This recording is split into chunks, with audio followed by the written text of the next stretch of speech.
miedo.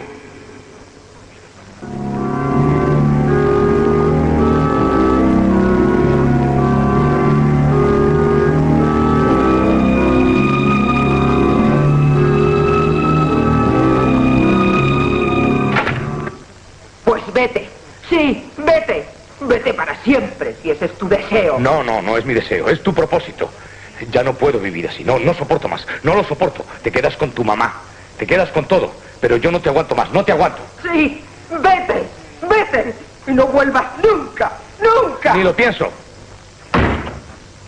Enfurecido, sin control, loco, completamente desarbolado y dominado por la ira, solo supo que tenía necesariamente que alejarse de allí. Alejarse lo más pronto posible y al lugar más ignorado.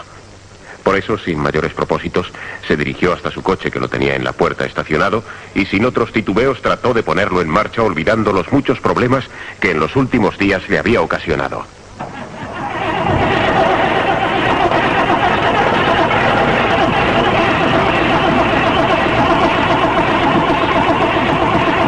Y ahora no arrancará este maldito coche.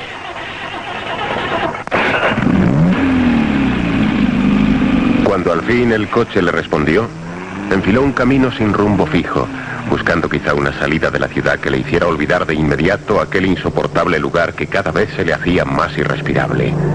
Su casa, su propia casa. Advirtió de pronto que estaba hablando en voz alta, que, cosa que nunca había hecho, estaba proyectando sobre nadie sus íntimos pensamientos. Debo bajar la marcha. No tengo ninguna necesidad de matarme. No estoy tan loco. Además necesito tranquilizarme. Esto no puede acabar conmigo. Mucha gente se separa y no resulta tan dramático. Creo que incluso algo de música ayudará a relajarme.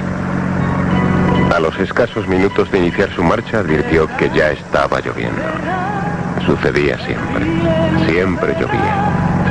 Y el coche no estaba en condiciones de acometer muchos kilómetros, pero era preciso alejarse de allí, marcharse lo más lejos posible y tratar de recuperar la calma en algún lugar donde nadie perturbara sus pensamientos.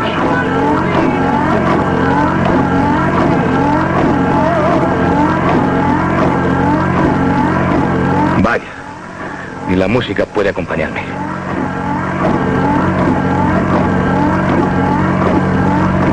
A medida que avanzaba y hacía kilómetros, la lluvia era más intensa. El limpiaparabrisas no le respondía. Se le empañaban los cristales. Tampoco tenía tabaco. Pensó a la vez en los defectuosos neumáticos que apenas sí llevaban dibujo y decidió tomar mayores precauciones. Su desesperación se hizo más grande cuando advirtió que la aguja indicadora del combustible estaba tumbada hacia la izquierda por completo. Y ahora la gasolina. Solo me faltaba quedarme tirado en una noche como esta. Pese a la difícil visibilidad que le ofrecían los cristales, tuvo la satisfacción de reconocer un indicador de gasolina que anunciaba la proximidad del surtidor, quizás, si había visto bien, no a más de 2 kilómetros. Creo que llegó. Sin embargo, cuando ya se encontraba a escasos metros del establecimiento, comprobó que este tenía sus luces apagadas totalmente. Estaba cerrado. ¿Y ahora qué hago yo? Se hace inevitable decir que se puso nervioso. ¿Por qué cerrarían las gasolineras tan pronto? ¿A qué distancia estaría del siguiente depósito? Sabía que tal cual llevaba la aguja de la reserva, nunca podría recorrer más de 15 o 20 kilómetros, a lo sumo 25. Se preocupó entonces por conocer el lugar exacto por donde iba circulando, cosa que hasta entonces no había comprobado, y reparó en que se encontraba en una carretera de segundo orden, por donde apenas circulaban otros coches, y hasta entonces no se había cruzado con ninguno. La intensidad de la lluvia aumentaba por momentos. No podía hacer otra cosa, sin embargo. Tenía que arriesgarse y seguir la marcha, haciendo esfuerzos por no perder la línea continua de la carretera pese a la cortina de agua que estaba cayendo. Sintió miedo de quedarse tirado en aquel descampado solitario. ¿Quién podría prestarle ayuda en una noche como aquella, con lo que estaba cayendo? Comenzó a presentir los primeros y temerosos tirones del coche. Se encontraba ante un repecho, y Quiso rebasarlo. Lo consiguió. En aquella zona abrupta, llena de curvas, tan solo divisaba una luz mortecina, quizá, de una pequeña casa de campo. Dios quiera que sea una casa y que al menos tengan teléfono. El coche, inexorable, tras una cadena de tirones ininterrumpidos, se quedó parado. Se acabó. Maldita sea. Por unos instantes ni se movió de su asiento. Era preferible no ponerse nervioso. Volvió a reparar en aquella luz lejana. Allí estaba su único socorro. En efecto, parecía un viejo caserón semiabandonado, aunque seguramente alguien viviría dentro. Pese a la distancia y la lluvia, tenía que acudir a aquella casa y pedir ayuda. Lógicamente no tendrían gasolina, pero sí un teléfono. Antes era preciso empujar el coche y sacarlo de la carretera en previsión de evitar colisiones y no crear ningún peligro.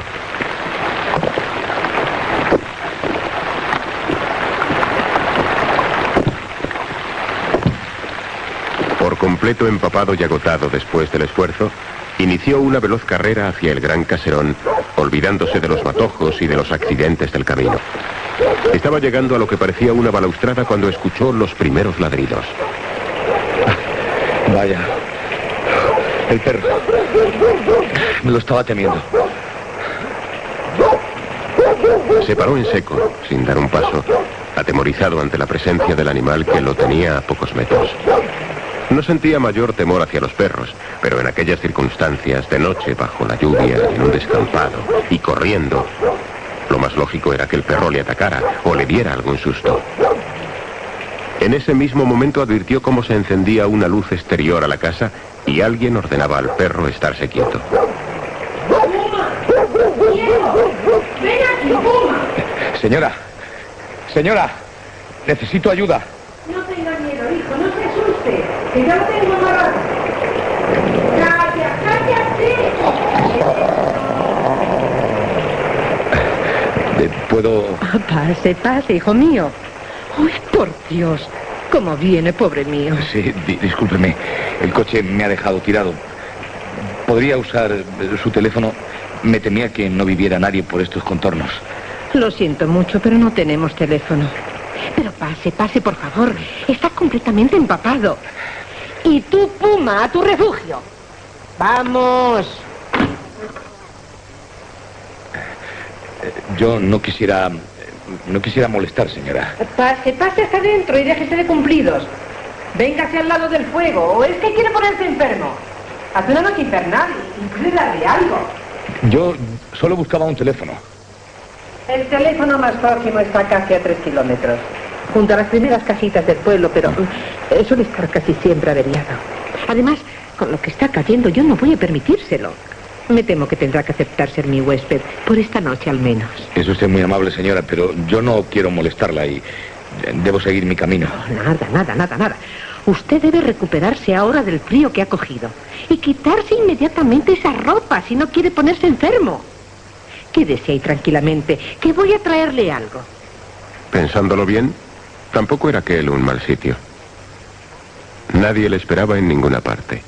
Tan solo buscaba aislamiento. Claro que podía pasar allí la noche, sobre todo si era atendido tan amablemente como aquella buena señora le venía demostrando. Venga, es un batín de mi marido. Debe quitarse todo y ponerse esto. Oh, está chorreando.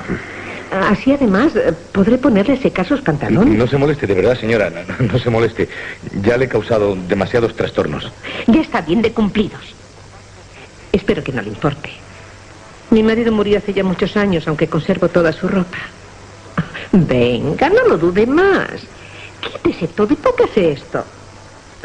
Le dejo solo para que no tenga reparos.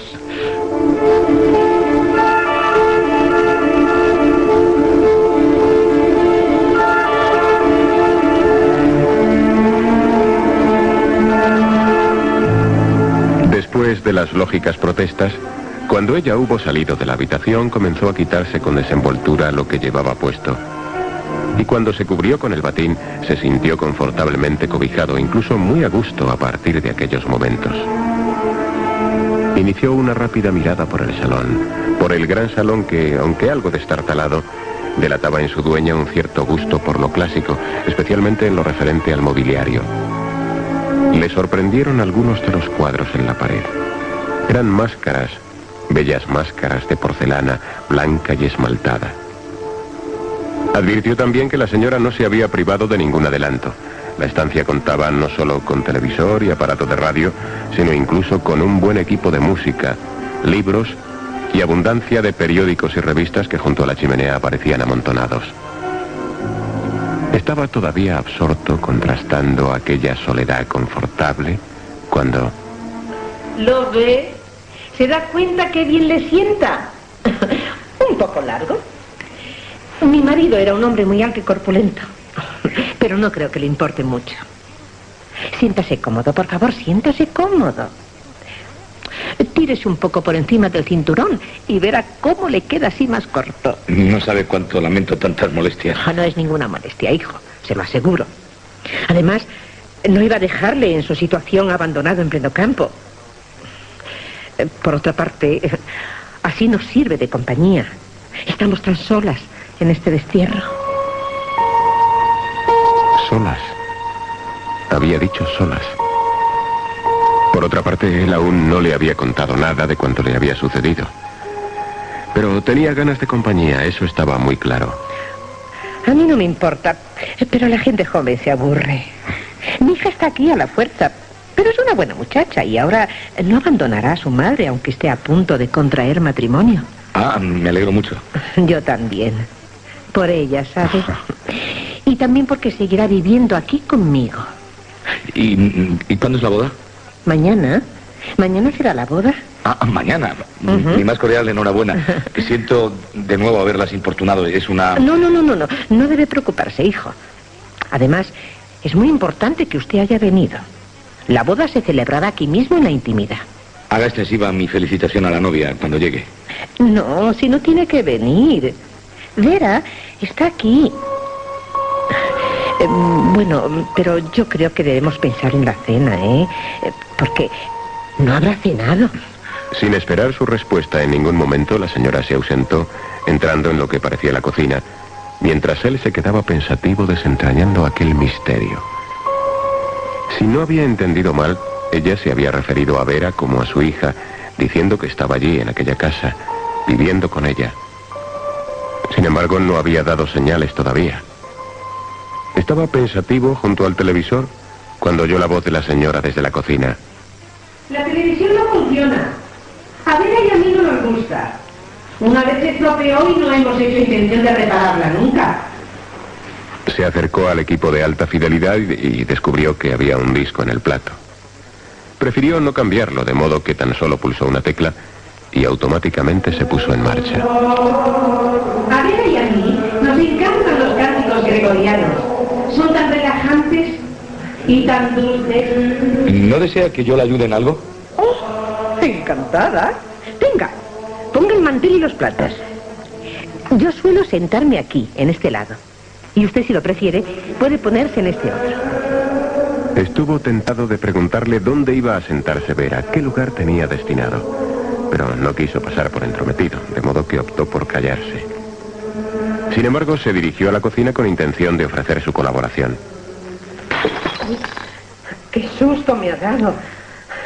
Por un momento creí que era Vera. Lo siento muchísimo. Oh, no ha sido nada, no se preocupe. Ande, instálese en su sitio, que le llevo la sopa de inmediato. Así lo hizo. Y fue en ese momento en que de nuevo se encontró solo, cuando reparó en las numerosas velas que estaban repartidas por el salón. Había visto más en la cocina, velas de todos los colores, de todos los tamaños. No se hubiera atrevido a preguntar por las velas tampoco, pero la señora le encontró absorto cuando llegó con la sopera en sus manos. ¿Le gustan las velas? Son muy bonitas. Yo misma las hago. En realidad, gracias a ellas vivo. También hago preciosas máscaras con la cera. ¿No las ha visto? Son ya muchos años dedicándome a lo mismo. Ya las fabrico sin esfuerzo alguno. Es una artesanía que se está perdiendo. Ande, no se demore. Tómese la sopa antes de que se enfríe. Y perdóneme, que ahora mismo vuelvo. Con la sopera en la mano y una pequeña bandeja en la otra, la señora inició la subida de las escaleras hacia una habitación superior. Una vez arriba, y aunque no podía verla, estaba sobre la cerradura de una... Nena. Ahora, la ausencia ha sentido. Puritana, como que la novia estuviera... Es el novio, estar acostados juntos. No había subido un plato. Estar en aquella casa. Había otra aceptable, que la novia estuviera impactada.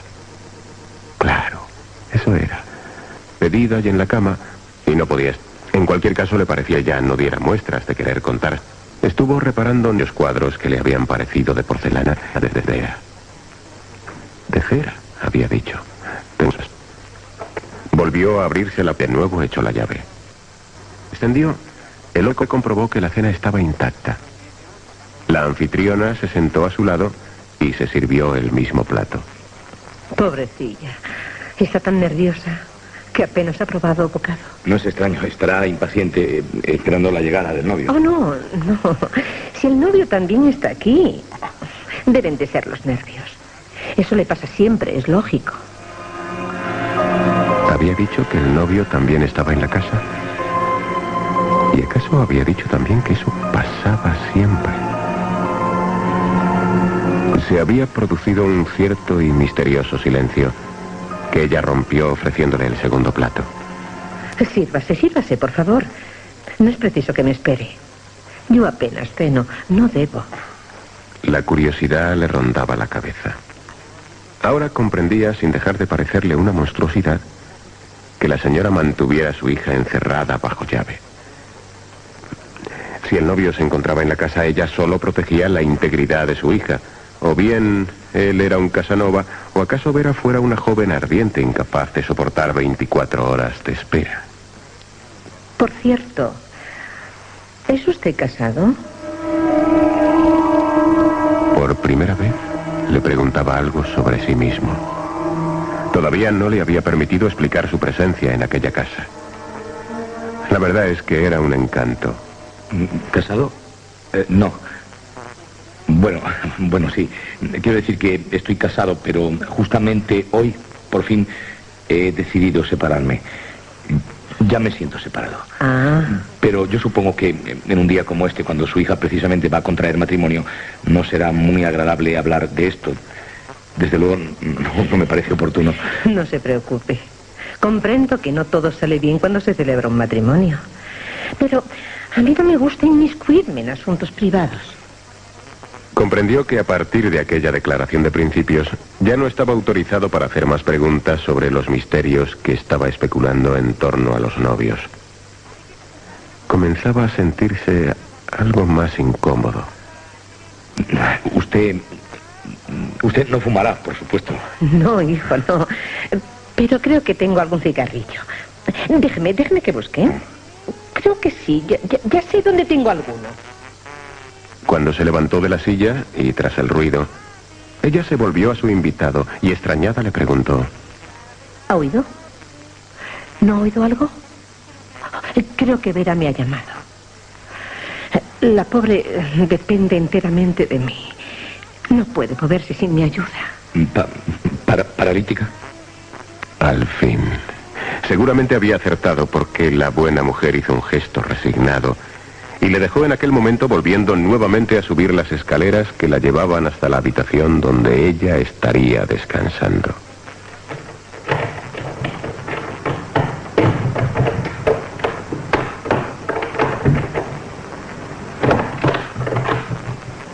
De nuevo las llaves en la cerradura. Y luego... ¿Querías algo, nena? El hombre experimentó de pronto sentimientos contradictorios. ¿Cómo iba a casarla si era paralítica? ¿Y el novio? ¿Sería también acaso paralítico? No tardó mucho en aparecer la señora de nuevo descendiendo las escaleras. Su vaso de leche. ¿Quiere su vaso de leche? Entró de nuevo en la cocina y regresó con el vaso de la leche, disponiéndose nuevamente a subir y luego bajar aquellas escaleras. ¿Quiere que se lo suba yo? No. Por un instante le pareció que incluso ella se había desencajado. Pero era completamente lógico. ¿Cómo se había atrevido? ¿Cómo iba a permitir ella, su madre, que él, un desconocido, entrara en la habitación de la novia la noche previa a su desposamiento? Nuevamente cerraba la puerta con llave y descendía aquellas escaleras. Naturalmente se había olvidado por completo de sus cigarrillos. Tenga, le he encontrado este tabaco. ¿Fuma su hija, acaso? Mira, ¿cómo puede presuponer eso? Es una muchacha adorable. Claro que no fuma. Será una mujer de su casa como yo la he enseñado, se lo aseguro. Su novio debe de estar muy satisfecho. Debiera estarlo. ¿Y dice que su novio también está aquí dentro? Por supuesto.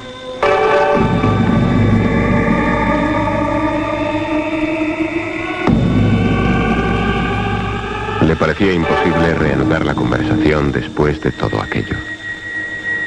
Además, se sentía verdaderamente cansado. Ella, la señora, debió advertirlo. Está usted cansado. Es natural, claro.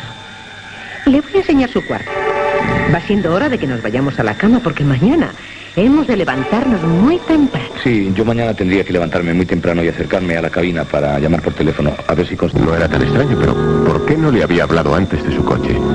Podía haberle resuelto fácilmente la gasolina y sin embargo... Pero ella no había reparado en lo que le había dicho. Seguía dando muestras de una amabilidad exquisita.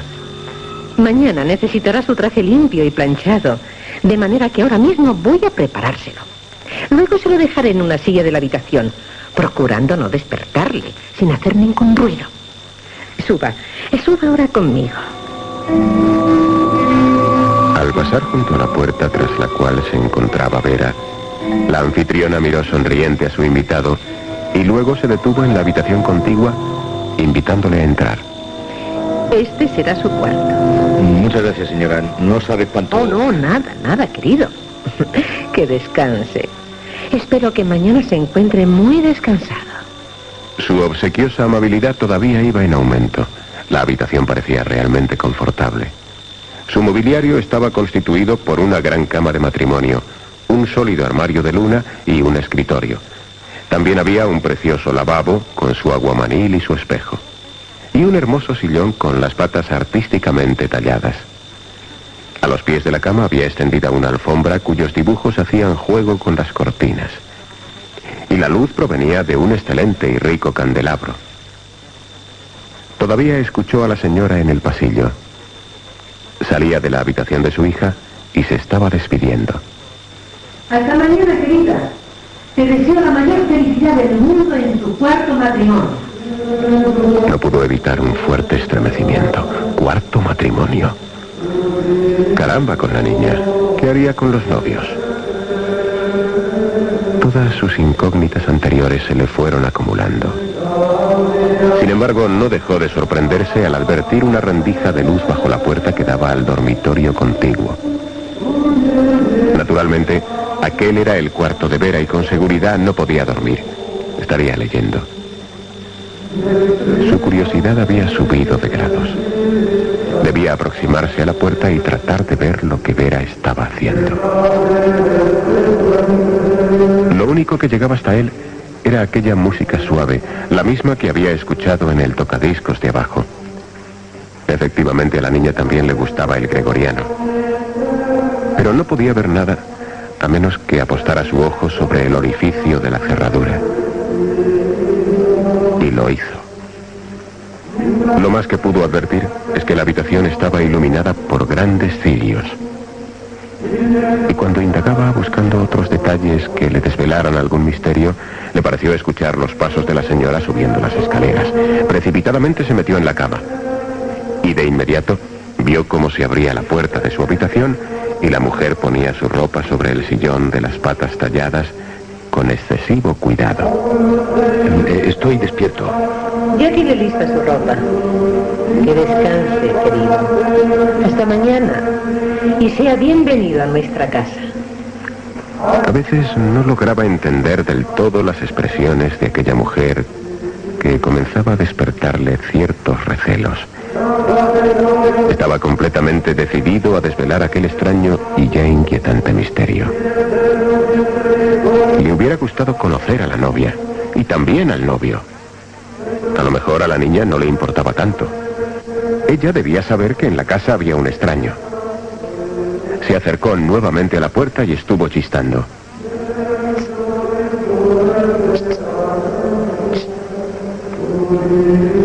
Nada. Con la música de fondo era imposible que ella pudiera oírle. Vera. Vera. No debía hacer eso. Además, tampoco estaba presentable, estaba desnudo. Debía ponerse su traje y estar vestido por lo que pudiera suceder a partir de aquellos momentos. Se dirigió a la silla y tomó la ropa, pero cuando se puso los pantalones advirtió que aquellos no eran precisamente los suyos. ¿Qué es esto? Vio la luz y comprobó que la señora se había equivocado. Le había subido un traje de chaqué mucho más grande que el suyo. Naturalmente, aquel era el traje del novio, y al novio, con toda seguridad, le habría puesto por error el suyo. ¿Qué podía hacer a partir de aquello? No obstante, se lo puso, y cuando se miró en el espejo se encontró absurdamente ridículo. A la vez, le asaltó un extraño escalofrío. ¿Pero qué hago yo con esto? No tenía otra ropa que ponerse, sin embargo, y estaba dispuesto a seguir investigando.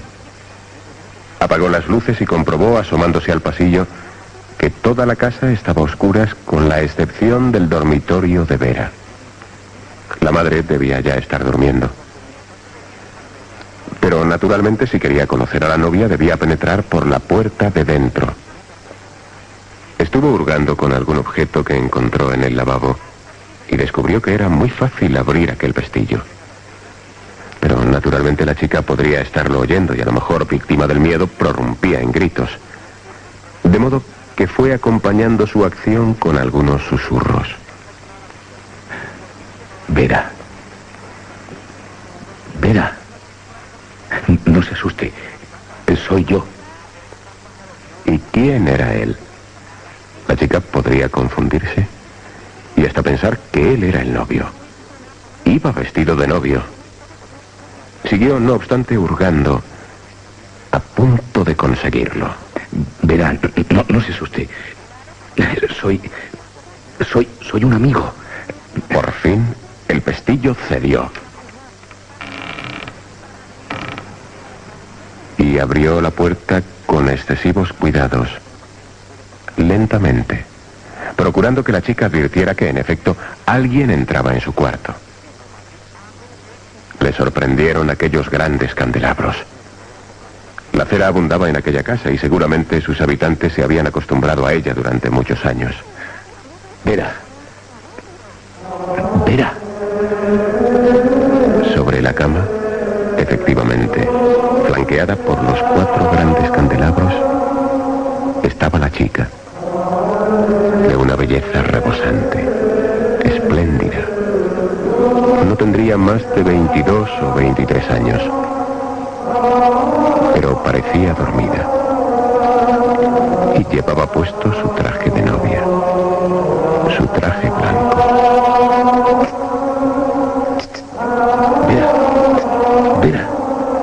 Sin duda, tenía un sueño profundo. Pero el color de su semblante era radiante, dulce, misterioso. Y el gesto, ¿cómo decir? Enamorado.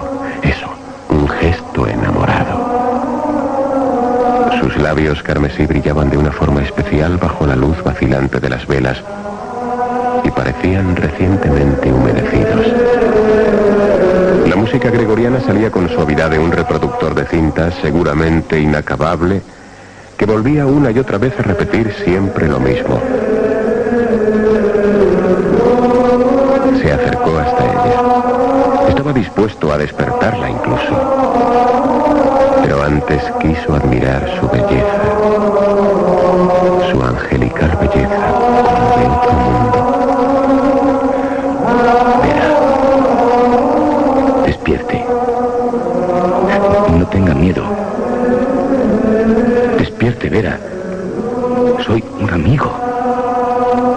Fue al retirar la mano de su rostro. En algún botón de su chaqueta se había prendido parte del pelo, de su largo pelo rubio, y al tirar, Al tirar, Dios.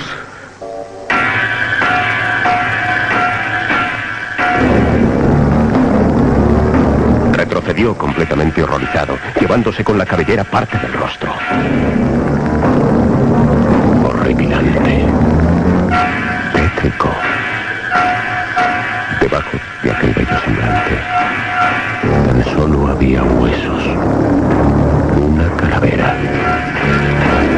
El rostro no era más que una máscara de cera. Y la muchacha, una calavera horrenda. Espantoso.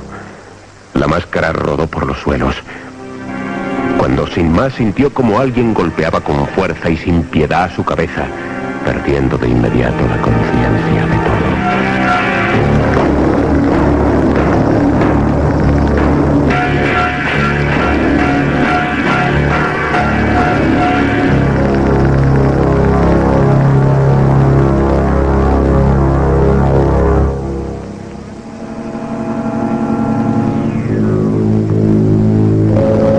Cuando recobró el conocimiento, lo que vio fue no menos espantoso.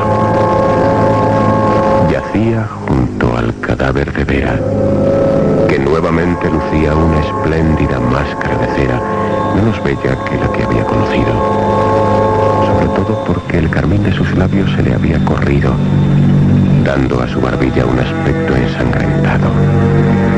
Y él estaba maniatado y encadenado a los barrotes de aquella cama de acero.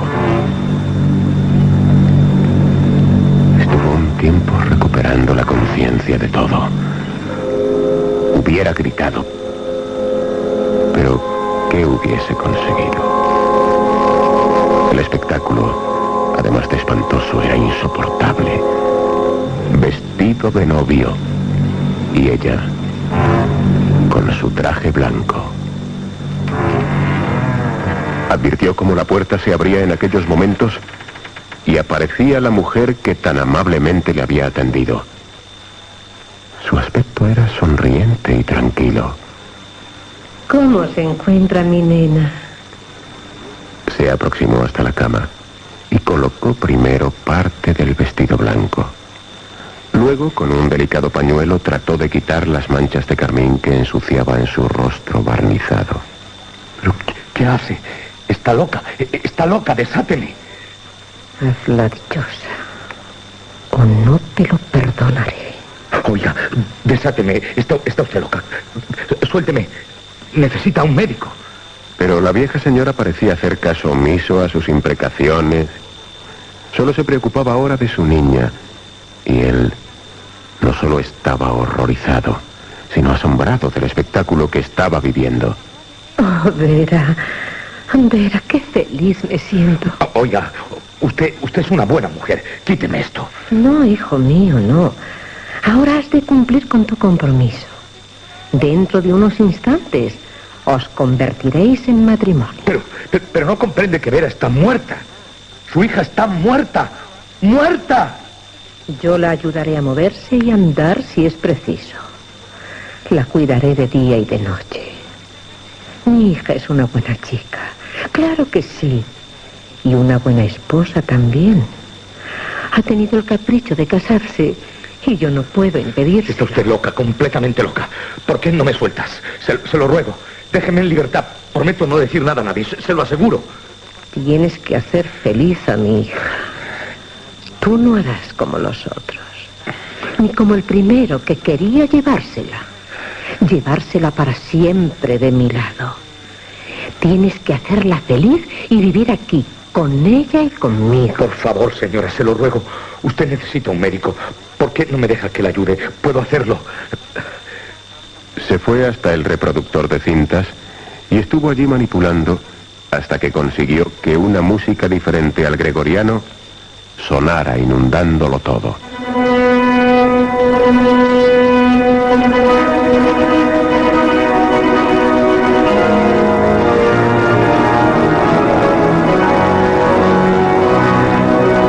Es el momento. Hija, es el momento solemne que tú estabas esperando. Por Dios, señora, quiere quitarme estas cadenas. La encerrarán por loca, ¿sabe? Conseguiré que la encierren. Ahora debe permanecer callado. Y adoptando una actitud más solemne y colocándose un velo sobre los ojos, velo que permanecía recogido en su sombrero, comenzó a leer el libro que llevaba entre sus manos. Estoy aquí para unir en santo matrimonio a este hombre y esta mujer. Si alguno de los presentes conociera algún impedimento... Yo lo conozco. Soy un hombre casado. Estoy ya casado. Eso no es ningún impedimento, hijo mío, después de haberte separado. Y llevando luego sus dedos a la frente de cera abrillantada que cubría la horrenda calavera de su hija, preguntó: Vera Hidalgo, ¿aceptas a este hombre en santo matrimonio y prometes respetarle y amarle en la pobreza y en la riqueza, en la enfermedad y en la salud, durante todos los días de vuestra vida, hasta que la muerte os separe? ¿Y tú? ¿Cómo te llamas, hijo? ¡Suélteme, maldita vieja! ¿Aceptas a esta mujer en santo matrimonio y prometes respetarla y amarla durante todos los días de tu vida hasta que la muerte os separe? Sí, acepto. Ahora suélteme. He aceptado. Ya ha visto que he aceptado. Todos decís lo mismo. La extraña señora, volviéndose ahora hacia la puerta, con la intención de dejarnos solos, dijo antes de cerrarla: Vera, hija mía, ya estáis casados. Que seas muy feliz. Espero que este no sea como los otros.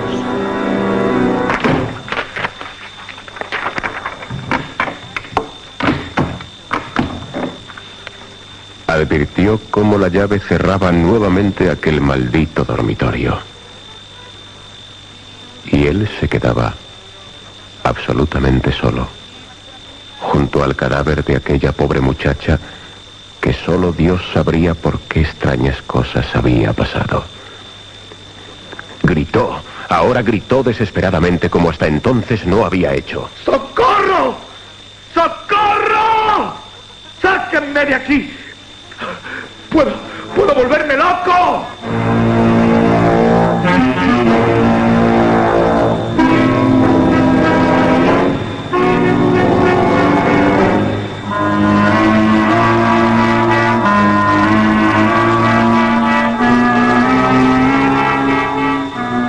Nadie sabe lo que es vivir junto a un cadáver durante horas, durante días, esperando a que suceda algo, escudriñando el silencio, conteniendo la respiración en espera del más mínimo acontecimiento para combatir la locura. Después de los gritos, se pierde la noción de todo. Se pierde la mínima fuerza de los músculos. Se desea la muerte incluso. ¡Socorro! ¡Socorro! Por Dios, que alguien se apiade de mí. No puedo más. No lo soporto. ¿Cuántos días habían transcurrido desde la noche en que tuvo el infortunio de llegar a tan extraño sitio? 5, 6... a lo sumo 8 días. Encadenado en una cama, junto a un cadáver extrañamente conservado. Había cruzado las más lejanas fronteras del espanto. Había gastado todas sus fuerzas. Sus cuerdas vocales ya no le respondían a los gritos. Nadie había vuelto en aquel tiempo. Todo era horrendo, oscuro y tétrico. Nadie le esperaba, nadie le estaría buscando, porque había decidido marcharse, desaparecer muy lejos. La crueldad de aquella loca no tenía límites. Se moría. No había probado bocado. Era escasa e insuficiente la sangre que le brotaba de sus propios labios. Y ni siquiera tenía fuerzas para seguir gritando. ¿Por qué no se moría? Era tan larga la agonía, si es que era la agonía aquello. ¿Qué sucedía ahora? ¿Qué era aquello? El perro. El perro estaba ladrando. Alguien se acercaba a la casa. Alguien que seguramente había visto su coche aparcado y lo estaban buscando. ¿Por qué? ¿Por qué iban a buscarlo? El perro seguía ladrando y advertía movimiento. Si alguien llegaba a la casa, podía escucharlo en medio de aquel dramático silencio. Por favor, señora, necesito ayuda, pero me dan mucho miedo los perros. No se preocupe, hijo. No le tenga ningún miedo. Ya lo tengo sujeto. Siento haberla sacado de la cama. Siento haberla molestado. No se preocupe. Ya apenas duermo. Vengo buscando un teléfono. Verá, he tenido un pequeño percance en el camino. Cuánto lo siento, hijo. Pero pase corriendo. ¿No ve que fuera hace mucho frío? Escuchó cómo cerraban la puerta. Por vez primera desde hacía mucho tiempo escuchaba voces y ruidos. Entendió que podía estar salvado. Estaba salvado. Alguien venía a reemplazarle. Sabía que existía al fin otra víctima. Él había cumplido ya con su misión. Ahora le tocaba el turno a otro. No debía espantarse por lo que estaba pensando. Era lógico. Quería gritar. Quiso gritar y no pudo. No lograba más que un pobre y angustioso gemido.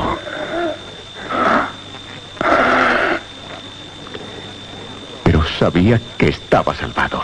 Alguien iba a ocupar ahora su puesto. Otro novio para su hija, para Vera. Otro desaprensivo. ¿Querías algo, nena? Esta vez lo había gritado desde abajo. Sí, por si el nuevo visitante escuchaba sus gemidos. Pero tendría que subir y ofrecerle comida. Sí, tenía que llevarle un plato de sopa como hizo la noche que él había llegado. Ahora escuchaba música. Todo se repetía, se estaba repitiendo. Bajo la música tan solo percibía algún murmullo. Era una mujer muy amable. Se lo estaba ganando. Podía enternecer a cualquiera. La historia de las velas, una profesora de manualidades, una experta con la cera.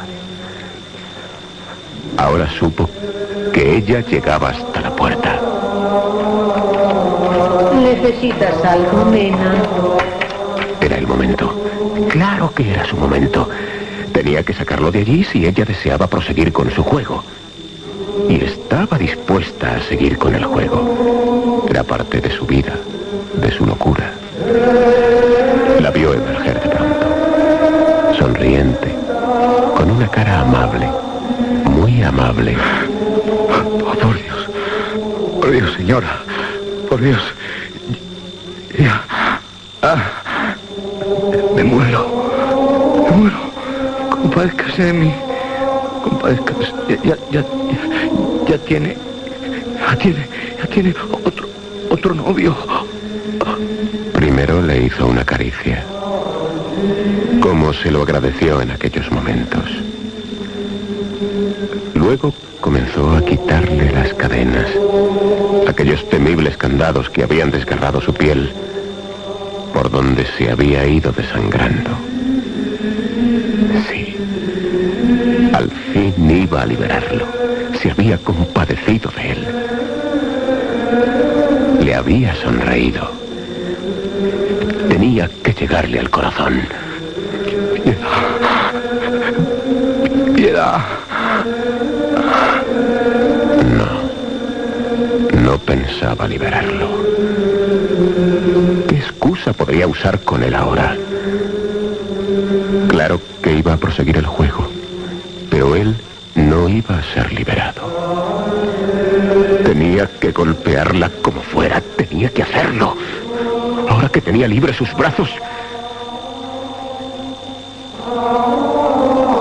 imposible. Completamente imposible. No tenía fuerzas para mover un solo hueso.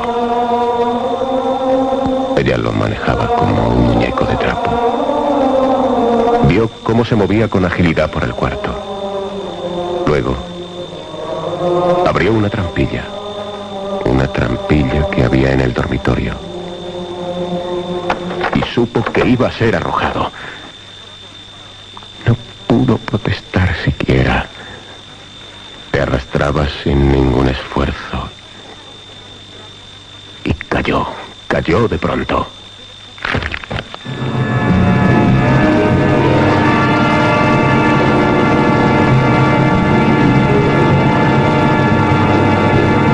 Advirtió que allí no estaba solo. No estaba solo. Pero había un olor insoportable y fétido que lo inundaba todo. Un olor putrefacto. Era mejor morir como estaba muriendo. ¿Qué era aquello? Un hombre. Sí. Era otro hombre vestido de novio. Se movía. Se estaba moviendo. Eran las ratas. Eran las ratas aquello que se estaba moviendo. Las ratas que ahora venían a su encuentro. Abandonaban aquel otro cuerpo.